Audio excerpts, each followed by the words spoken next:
Society for inviting me. So I am going to talk about the types of robots available, but before that we have to understand what robot actually does, what robotics actually does. And I think I am going to convince everybody that robotics is the future. So first of all, as the debate had started, like somebody like sir told that we were taught that TKR is a soft tissue surgery or soft tissue balancing surgery. It's not like that. TKR is all about balancing. The key word is balancing. It's not soft tissue.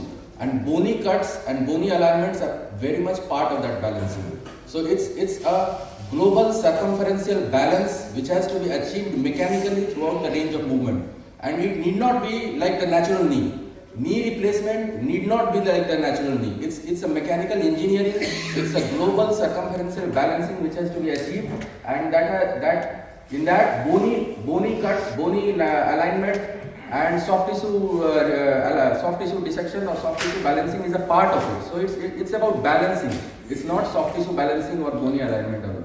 And along with that, we have to keep in mind the alignment, because all the cemented implants, cement characteristically can undergo only compressive loading. Cement cannot go shearing stress. So we have to keep the alignments reasonably perpendicular to the mechanical axis, the weight bearing axis, so that the cemented implants go only on a compressive loading. Now the whole thing is that the robotics has evolved out of navigation. It was navigation which has started in 2005-06. Then patient specific instrumentation came, and then robotic came. So robotic is an extension of navigation. There can be no robotic without the navigation. So preliminary, first thing we have to understand the navigation part, then only actually we can understand the robotic part.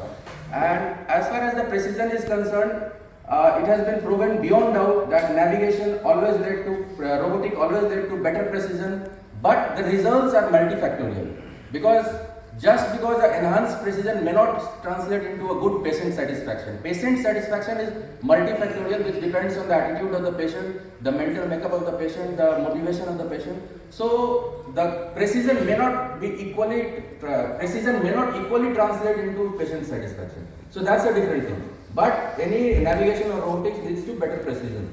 Now, first of all, to understand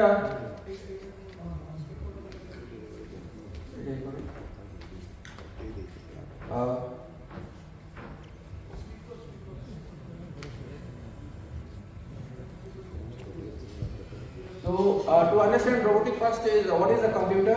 So computer is something which allows us to planning. And what is navigation? Navigation is like in navigation we used to put the bony landmarks, and then we used to put the jigs by hand. We used to put the jigs by hand, and there used to be rigid bodies which used to show the position of jig. Like if you are going to put the tibial jig by hand, it used to show medial condyle it is cutting this much, lateral condyle it is cutting this much slope you are getting, this much varus valgus you are getting. So that is navigation. The analogy of that would be a Google map, wherein which is there in your car and it navigates your way. Now, like sir previously told that why you need navigation. You don't need navigation if you know the way. I don't agree with that. You always need a navigation even if you know the way. I will tell you why. And what is this simulation? Simulation is something which is a state in robotic surgery which cannot be achieved in manual surgery at all. Like simulation we get because we are doing 3D CT scans and we are simulating the implants, whether it is notching or not, and the sizes of the implant, whether it is medially overhanging, shifting, everything we can shift. And the biggest advantage is that we can quantize things. Like in manual surgery, we can talk of varus valgus, laxity, balance. We cannot talk of 2 mm medial opening. We cannot talk of 3 degree varus alignment. So we cannot quantify things as we can do in navigation or in robotic. So that is the advantage as compared to manual surgery. And what is simulation? Simulation is like we can see previously what we are going to do. It is something analogy we can give with the Google map. For example, if you want to go to airport now, you want to know how much time it will take. So you know that it takes around 20 minutes, but there may be a procession which is going on and it may take around 1 hour. You may miss the flight. So Google map will show you exactly how much time at this point you are going to take to go to airport. So this is the analogy of the simulation that we achieve with navigation or robotic. And what is real time? Now real time, this simulation in robotics we achieve with the help of 3D CT scan. Then after this 3D CT scan, we again shift to navigation on the actual surgery. We put tracker bulbs like navigation. Now real time is how much is the gaps you are getting on the table or movement, flexion, extension, varus, valgus, how much gaps you are getting. This is analogous, something similar to the way you are using, like even if you know the way from here to the airport, you know the way by heart, but there may be a traffic jam on that way and there may be an alternate route. So Google Map continuously shows you which is the shortest route at this time.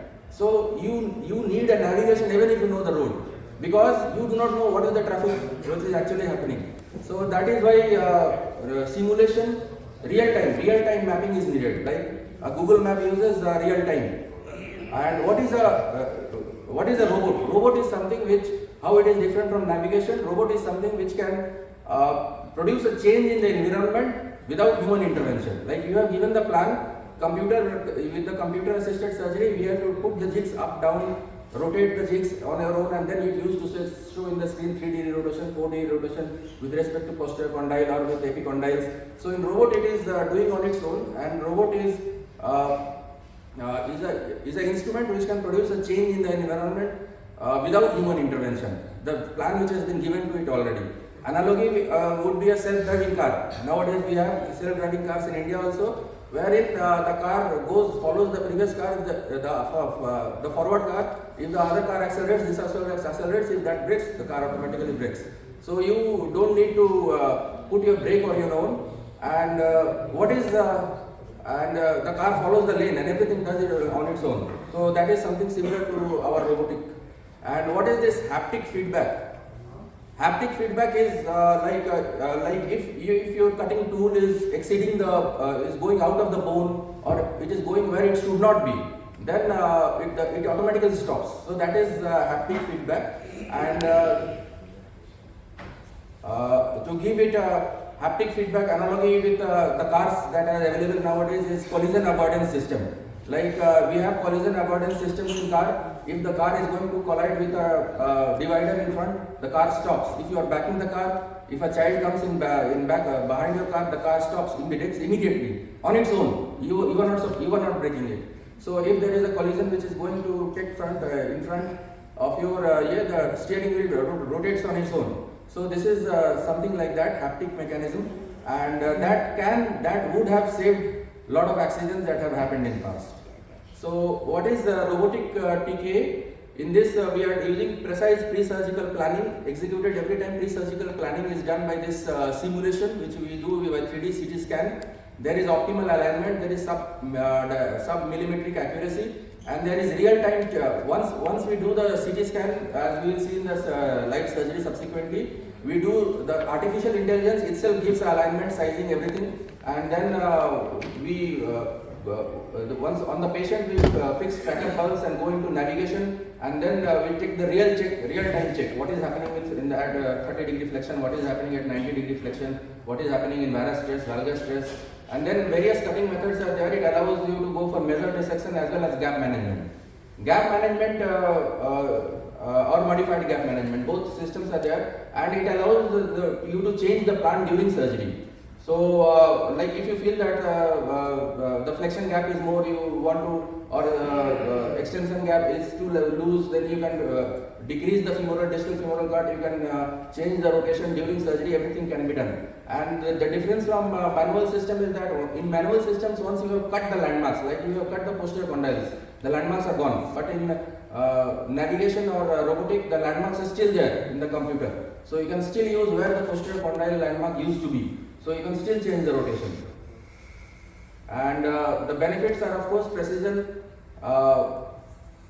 and flexibility. Robots available as of now are Cubis, Mako, Rosa, Cori and Velis. Now some of these robots are active robots. Like active robots, the surgical planning is made in the laptop itself, and then it is given to the robot by means of a pen drive, and then to do the real time mapping we use navigation. That means we put tracker pulse as we used to put in navigation, rigid bodies, tibial pins, femoral pins as we'll see in the surgery, and then if you want to change the plan based on the kinematic factors, we can change it. So that is active robot. Then we have passive robots wherein they hold the surgical tool and the surgical tool is in your hand. just prevents the deviation from the path, the chosen path that we have already discussed. And then we have passive robots wherein the robotic arm puts the jigs. Like Rosa, we will see that is a passive robot wherein it puts the jig. So basically, two robots are active robot. One is QVIS and the other is Mako. Both of them use CT scan. Now, to use a haptic feedback mechanism, CT scan is must. Like in QVIS, if you are using a burr, and if you are cutting the tibia, the burr may overshoot and cut the posterior capsule also. So to prevent that, there has to be a haptic feedback mechanism, and that haptic feedback mechanism is only possible with CT based navigations like QVIS and Mako. And then we have passive navigation like Rosa. In Rosa, basically whatever jigs we put with hand, the robotic arm comes and puts the jig. And we have Navio which is based on navigation, wherein there is a handheld burr and handheld instrument, and the bony cuts are based on that.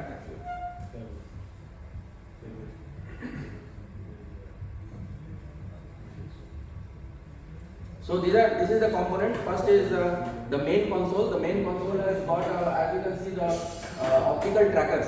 So there is an instrument which emits infrared rays, and those infrared rays are reflected by the rigid bodies, which we'll see in the surgery subsequently, how these rigid bodies are put. And then those rigid bodies are tracked, those reflected infrared rays are tracked by the optical trackers, and everything is measured in relation to the rigid body. So it is the relative movement which matters.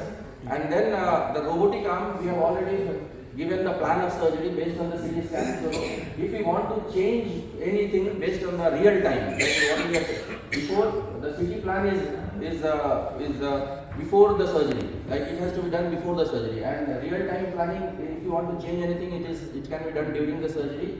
And then the robotic arm, the milling system, comes and does the bony preparation after the exposure. We have to do the exposure, and then it does the bony preparation. If we choose for a measure dissection technique, then first we cut the bones, and then if needed we do the medial release or the alignment soft tissue release. If we choose for gap management technique, then we have to do some minimal medial release before bone cuts, and that minimal release is to correct a rigid varus to a correctable varus. If you follow a gap management technique, then we have to convert the rigid varus to a correctable varus by means of medial soft tissue release, and then we have to do the bony cuts.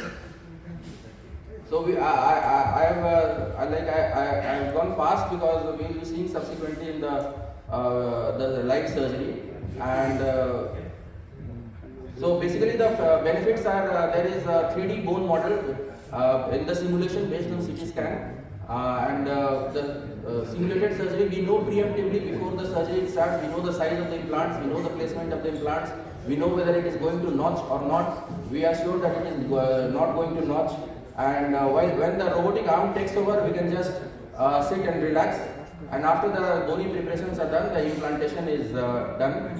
So basically, there is personalization of implant. You can shift the femur up, down. You can rotate. You can choose any way you want. It's not based on the manual instruments. And there is some millimetric accuracy, and there is less blood loss because the bony canal is not breached. We do not enter the medullary canal, so that's a big advantage of decreasing blood loss, and it can be done in extra-articular fractures because we are not entering the medullary canal. And the biggest advantage is that, like in manual system, we can only talk about qualitatively on the field, but here we can talk quantitatively. There is 3 degree varus, there is 2 degree varus, there is 2 millimeter medial opening in 45 degree flexion, mid flexion instability. Everything we can see on the screen by quantitatively. So that is the big advantage. This is one of the surgeries done recently with the correct alignment. So we'll discuss more in the live surgery.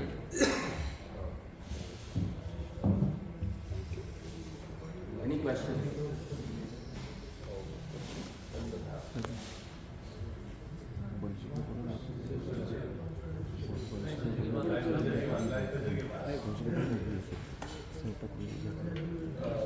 The extra things that you require, so that basically you have to put to pin trackers. Is there any complication involved in it? Because sometimes you can create a fracture, you can Those theoretical possibilities are there. The present system uses 2 pins in femur and 2 pins in tibia. You keep the pin inside that operating site, or you keep it apart away from it? No, we keep In the the same pin. incision, you put the two No, away from the incision, away from the incision. Actually, we have to take care so that the robotic arm doesn't come and hit the pins. Because the pins have again tracker bulbs. Yeah, as you see, it has got tracker bulbs. So we have to keep it. Is that they use pins in the same incision and use it as a retractor. No, you can use that. You can, those things are, see, you can put pins anywhere you want, because all the things like measurements and everything is based on relative motion. So once the pins have been put in any place, I mean not any place but reasonably any place and any direction you can put so that the tracker bulbs are visible, and after that it should not move, the pins should not move. The patient may move, table may move, the optical tracker may move, but the pins should not move, because all the measurements in real time are done with reference to the pins. If the pins get loose or rotate or something happens, then you have lost all the data. How to rectify that? By chance, it's loosen and just come out. Now there is a restoration system, but I don't know how reliable it is. If pins are moved, you are in soup. You have to leave the you have to leave. No, that's why 2 pins are there. In some systems there used to be 1 pin. So in present system there are 2 pins, and those both 2 pins are unicortical to prevent fractures. Usually, metaphysical pins are inside the incision. When you use diphysical pins, No, you can put it inside incision, you can put it outside incision. It doesn't matter because you can choose. So we'll have the questions after the surgery. Please have a seat.